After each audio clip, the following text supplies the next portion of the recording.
இயேசுவில் எனது அன்பிற்குரியவர்களே, உங்களுக்கு என்னுடைய இதயம் கனிந்த வாழ்த்துக்கள், வணக்கம்.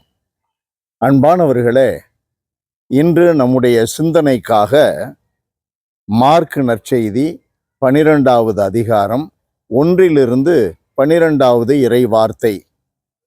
கொடிய குத்தகைதாரர்கள் உவமையை நமக்கு சொல்லி ஆண்டவர் இயேசு நமக்கு கொடுக்கப்பட்டுள்ள பொறுப்பை, நமக்கு கொடுக்கப்பட்டுள்ள அழைப்பை நாம் புறக்கணிக்கும் பொழுது நமக்கு அது பெரும் அழிவை தரும் என்ற போதனையை நமக்கு கொடுக்கிறார்.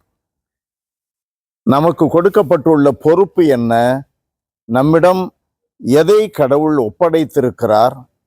இந்த உலகம் தர முடியாத இறை நம்பிக்கையை ஒப்படைத்திருக்கிறார். அது ஒரு கொடை. It's a free gift. நம்முடைய உழைப்பினால் அல்ல, கடவுளுடைய அழைப்பினால் வந்தது.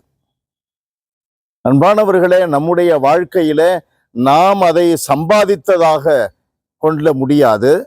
கடவுளிடம் நாம் சரணடையும் பொழுது கடவுள் நமக்கு அபரிமிதமான ஒரு ஆசீர்வாதமாக அதை கொடுக்கிறார். காரணம், நம்மை அவர் அன்பு செய்கிறார். உலக மக்கள் எல்லாரையும் அன்பு செய்கிறார். எல்லாருக்கும் அந்த வாய்ப்பு, அந்த அழைப்பு கிடைக்கிறது. சிலர் புறக்கணித்து விடுகிறார்கள், சிலர் ஏற்றுக்கொள்ளுகிறார்கள். புறக்கணித்திருப்பவர்கள் பலர் அந்த அழைப்பை எண்ணி எண்ணி ஏக்கத்தோடு, அழைப்பு என்ன விதமான எதிர்பார்ப்புகளோடு கொடுக்கப்பட்டதோ அந்த அழைப்பை அவர்கள் செயல்பாட்டிற்கு கொண்டு வருகிறார்கள், தாங்கள் இருக்கும் இடத்திலேயே இருந்து கொண்டு. ஆனால் அழைப்பை கொடையாக பெற்றுக்கொண்டவர்கள், உற்சாகமாக பெற்றுக்கொண்டவர்கள் தங்களுடைய வாழ்க்கையில அந்த அழைப்பிற்கேற்ப அதை செயல்படுத்துவதில்லை, பொறுப்பு உணர்வுடன் செயல்படுத்துவதில்லை. அதை வைத்து பிழைப்பை தேடுகிறார்கள். இன்றைய ஓமையில சொல்லப்படுகிறது, அந்த தோட்ட தொழிலாளர்கள் என்ன செய்தார்கள்?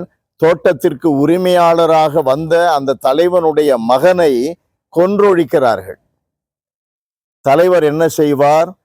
வந்து அவர்கள் அனைவரையும், குத்தகைதாரர்கள் அனைவரையும் அழித்துவிட்டு யார் குத்தகையை ஒழுங்காக அளக்கின்றார்களோ அவர்களுக்கு கொடுக்கிறார்.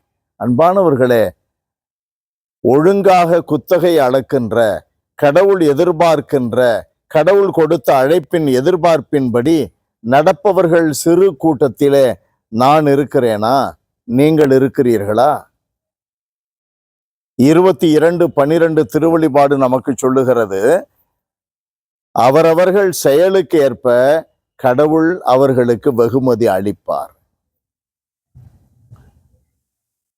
11:9 சபை உரையாளரிலே நாம் வாசிக்கிறோம், உங்களுடைய கண்களின் நாட்டங்களின்படியே நடங்கள், உங்கள் விருப்பம் போல செய்யுங்கள், ஆனால் கடவுள் கடைசியில் செய்த அனைத்திற்கும் கணக்கு கேட்பார் என்பதை மறவாதீர்கள்.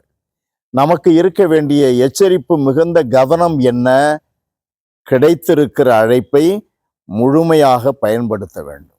அதற்கு முழுமையாக பதில் நம்முடைய வாழ்க்கையில் இருக்க வேண்டும். பேரிரக்கம் நிறைந்த எங்கள் கடவுளே, நீர் எங்களை அழைத்திருக்கிறீர்.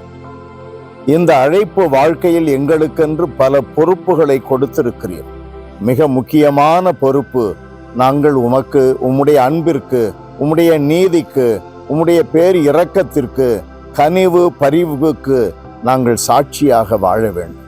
கடவுளே, நாங்கள் உமக்கு நல்ல பூரணமான சாட்சியாக வாழ எங்களுக்கு ஆவியின் ஆற்றலை தாரும். இயேசுவின் நாமத்தில் ஜெபிக்கிறோம் பிதாவே. ஆமென், ஆமென்.